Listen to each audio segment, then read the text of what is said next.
Hello and welcome to NewsBreak at 7. I'm Veera Raghav. The top political focus this evening. Time to get set for the next round of assembly elections in the country and making a head start in Telangana. Chief Minister K. Chandrasekhar Rao's Bharatiya Rashtriya Samiti has declared candidates for 115 of the 119 seats in the state. KCR himself will contest from 2 seats from the Kammareddy constituency and his traditional Gajwel constituency where he's the incumbent MLA. His son and State Minister K.T. Ramarao will contest from his traditional Sirsila seat. The ruling party has largely stuck to fielding incumbent candidates and has changed candidates only in 7 seats, even amongst the seats it didn't win last time. NDTV's Uma Sudhir gives us an overview of the KCR candidate calculus. BRS leader K. Chandrasekhar Rao has stolen a march over his competition in Telangana by announcing at one go 115 seats, candidates for 115 seats out of the 119 in Telangana. 1, he is first off the block. 2, he's managed to announce candidates for 115 and only 4 seats. He says there will be further discussion and therefore that will come at a later date. And the third point is that most of his sitting MLAs have all been retained. 98% I must say have been retained, which certainly shows quite a bit of confidence because he is seeking office third consecutive time, meaning he is hoping to stage a hat-trick with these elections. 2018 also K. Chandrasekhar Rao had in fact announced his candidates at one go, surprised his competition, but at that time of course circumstances were different because he was at that time dissolving the assembly and advancing the elections as well. One question that's being asked is why is KCR contesting from 2 places, Kammareddy as well as Gajwel, which is his original seat. To that KCR of course says that it's because there is a demand from multiple constituencies for him to contest and therefore that's the reason he's doing that. Whereas his opposition parties, including Mr. Itela Rajender, who used to be his health minister, got thrown out of the party and then joined the BJP and won from the BJP from Huzurabad. That leader has in fact claimed that he is going to be giving a challenge to KCR in whichever constituency that KCR is going to be contesting from.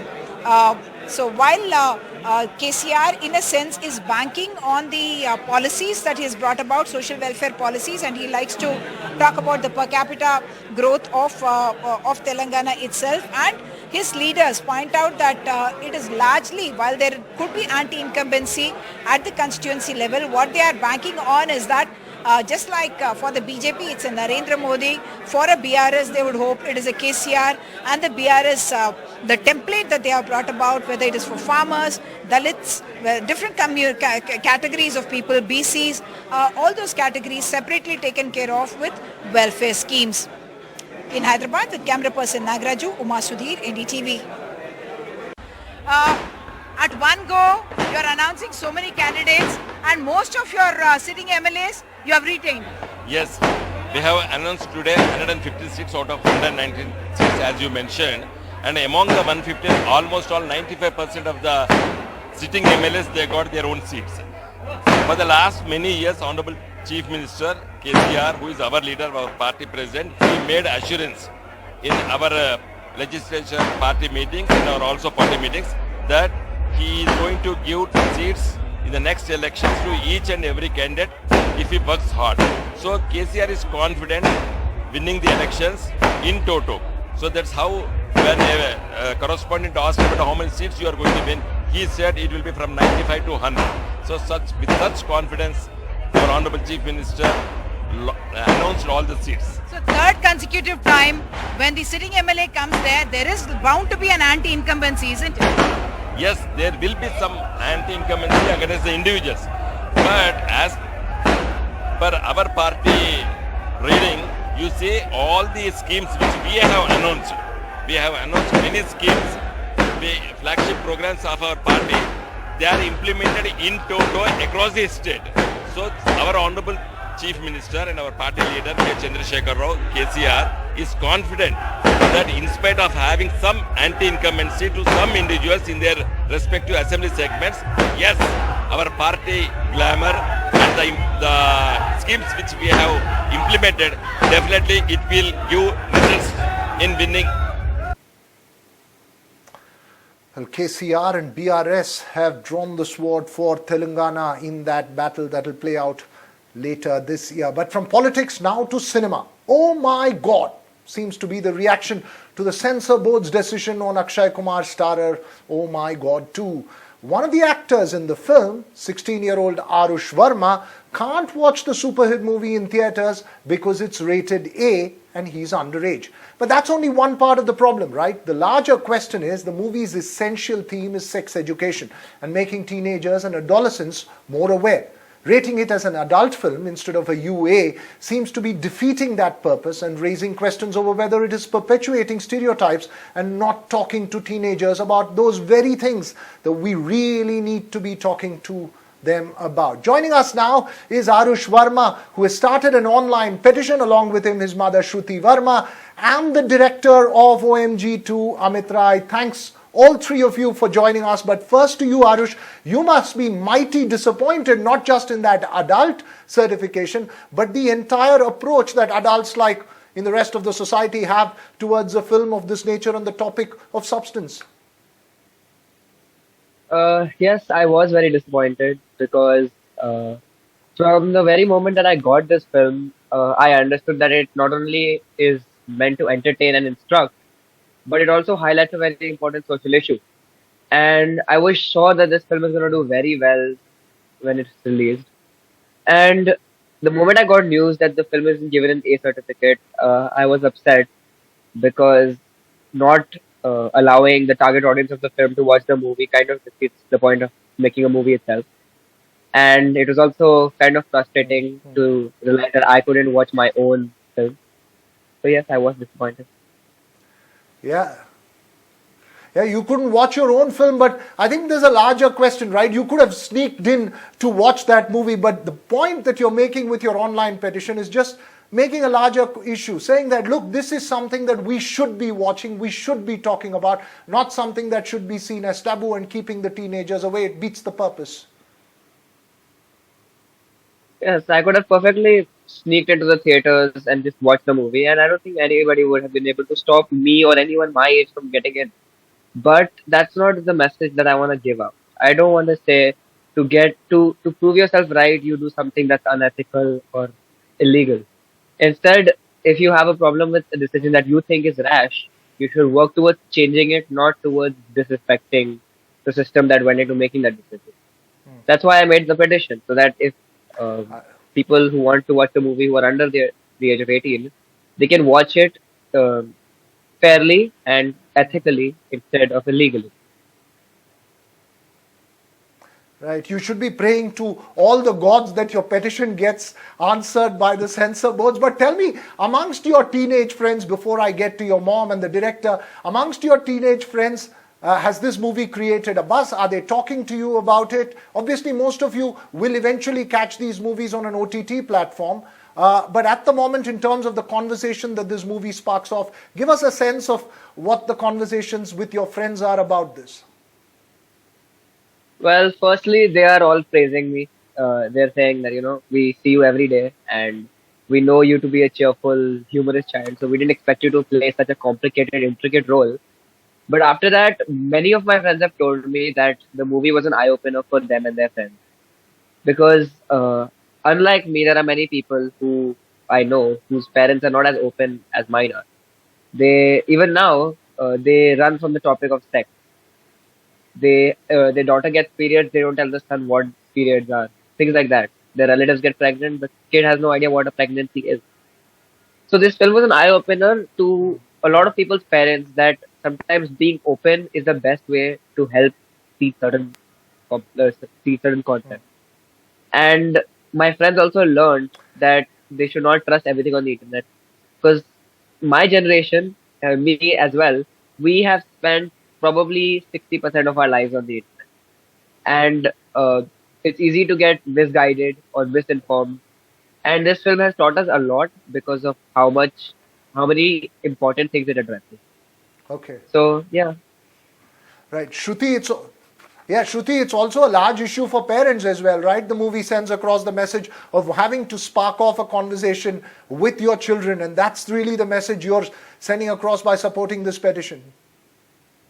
Of course, because from day one, we have supported this cause, supported this film in totality, because it was very, very brave of Amit to be creating an entertainment out of such a serious subject, creating a balance wherein when the audience goes, they get the message right and they come out entertained. So when I got to know that Arush is not going to be allowed because it is having a certificate was the last thing that ever crossed our mind. So it came to us as a very big shock. And of course, the mother in me tells me that you should go and do a dharna so that it gets UA. But silently we are protesting, and we are just hoping that somewhere someone hears us, and this really gets an honest viewing to the right audience, which is the teenagers, and not only teenagers, but the teenagers watching it with their family, because that is how conversation will start. Right, you're making a very important point there. Don't just think about teenagers watching it, watch it with them so that you can talk about it without a sense of taboo. Amit, largely that seems to be the purpose of your film. Did you go, oh my God, when this adult certification came through? Yeah. Now it is oh my censor. It's not oh my God anymore. The intent was to bring the parents and the kids along to watch the film together. You can hear me? Hello? Amit, I can't hear you.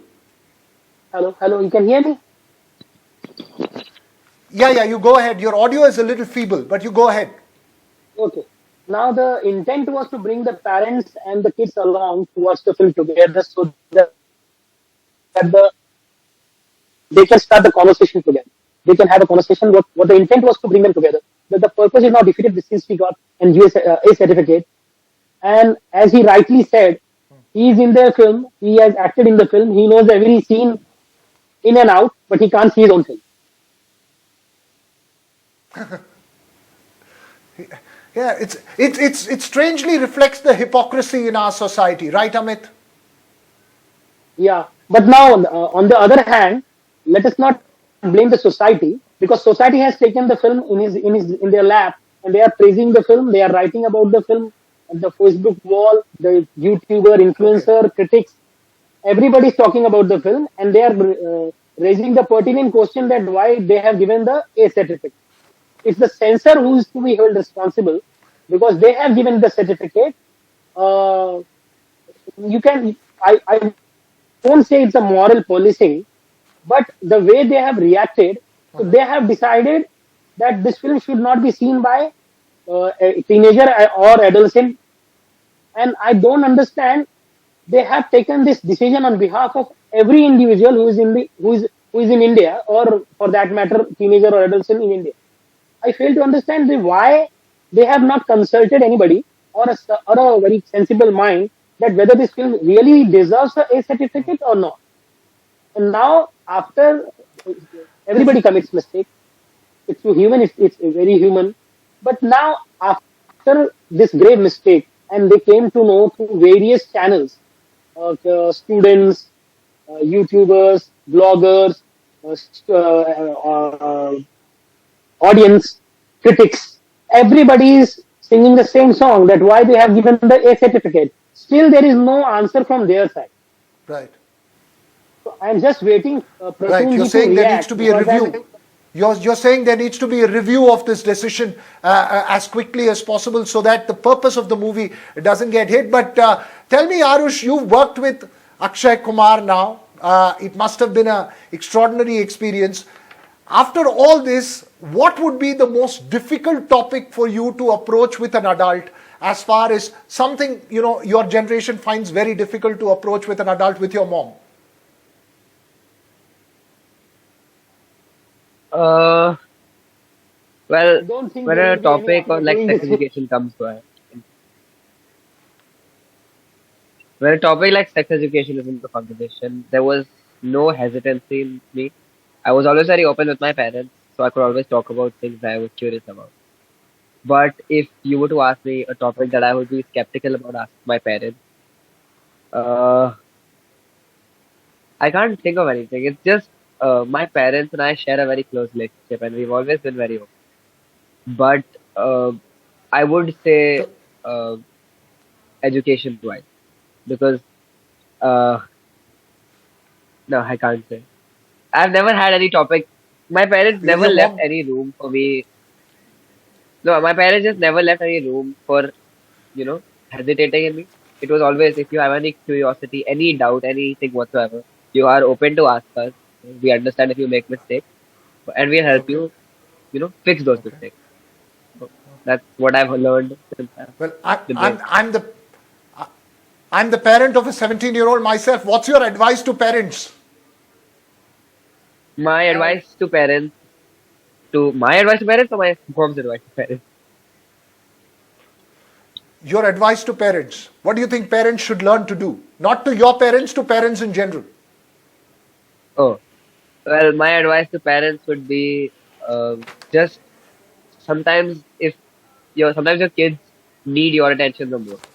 Sometimes when they feel at their lowest, what they really need, instead of you comparing them to someone else or you giving them some teaching, what they really need is just a tight hug and like an assurance that everything will be okay.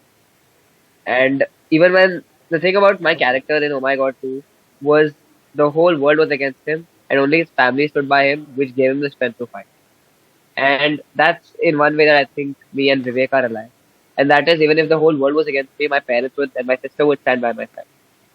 So my advice to parents is never let go of their hand, Okay. even if everyone frowns on you for doing so.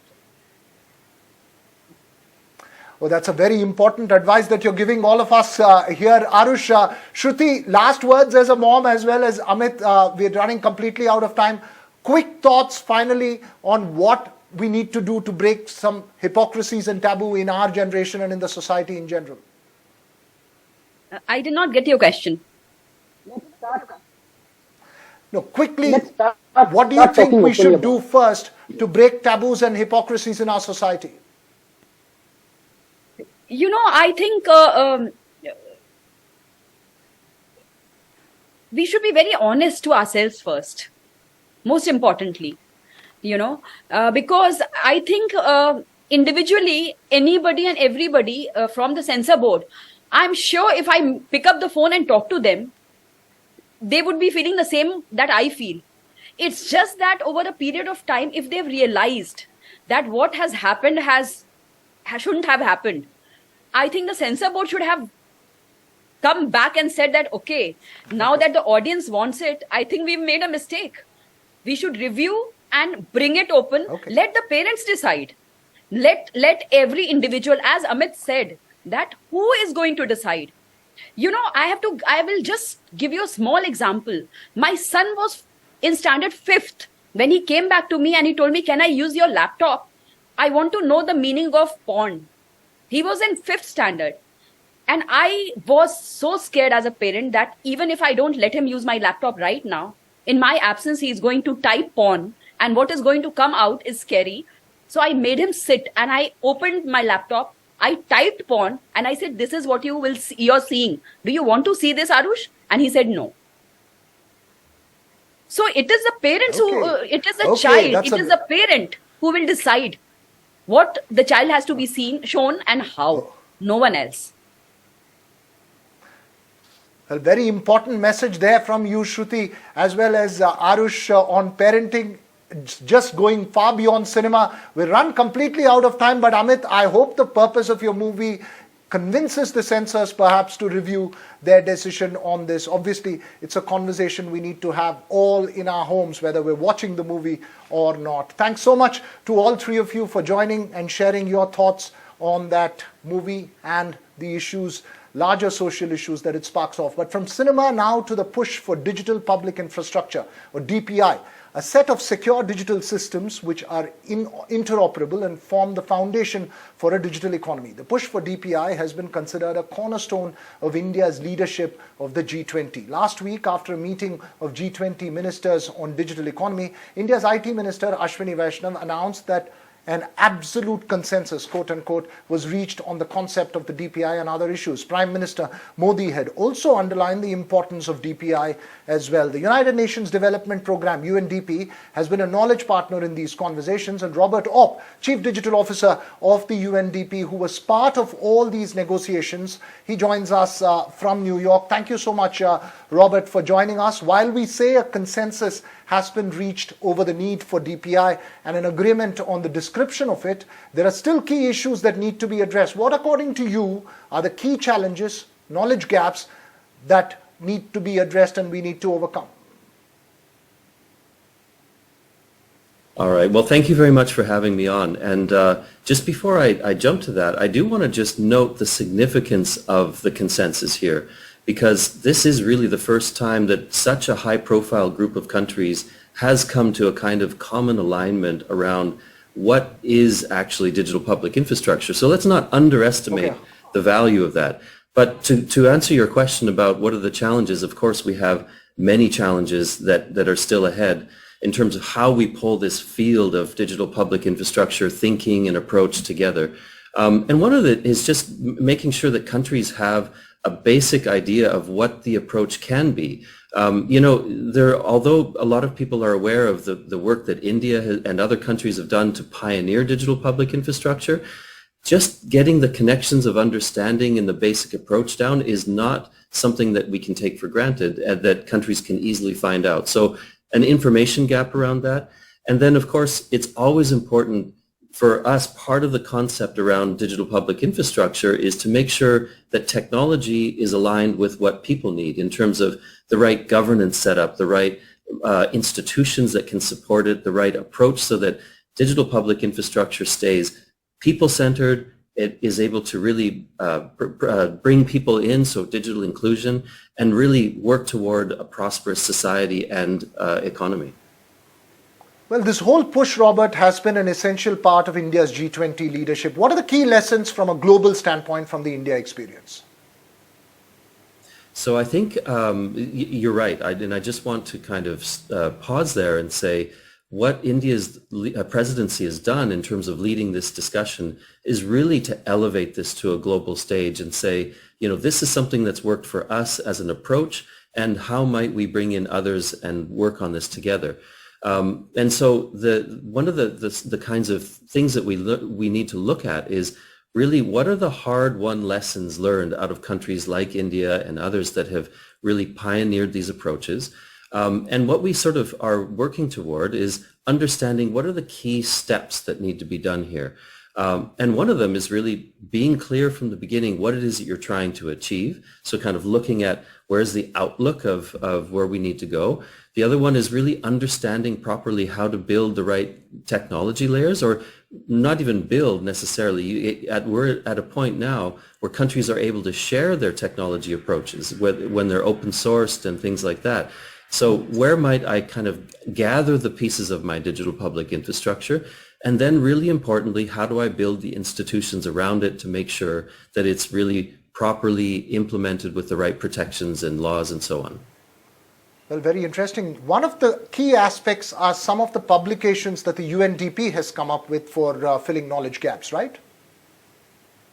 The Indian presidency has released 2 seminal publications as part of the work of the G20, and UNDP has been honored to support them with that. So one of them is a playbook on the DPI approach, which is really getting to the heart of what we've been discussing, which is what do we know now about the lessons learned on the sort of the steps that a country needs to take in order to really put the right plan, the right technology, and the right institutions in place. The second publication that we're looking at, or that was released as part of the Indian presidency, is a compendium of digital public infrastructure examples across the 17 SDGs. We have 50 different examples of the kinds of systems that have been implemented around the world that are showing some results, positive results when it comes to the sustainable development goals. Thank you so much, Robert, for sharing those thoughts. Obviously, it's a work in progress in terms of building a digital public infrastructure in several countries around the world. India, of course,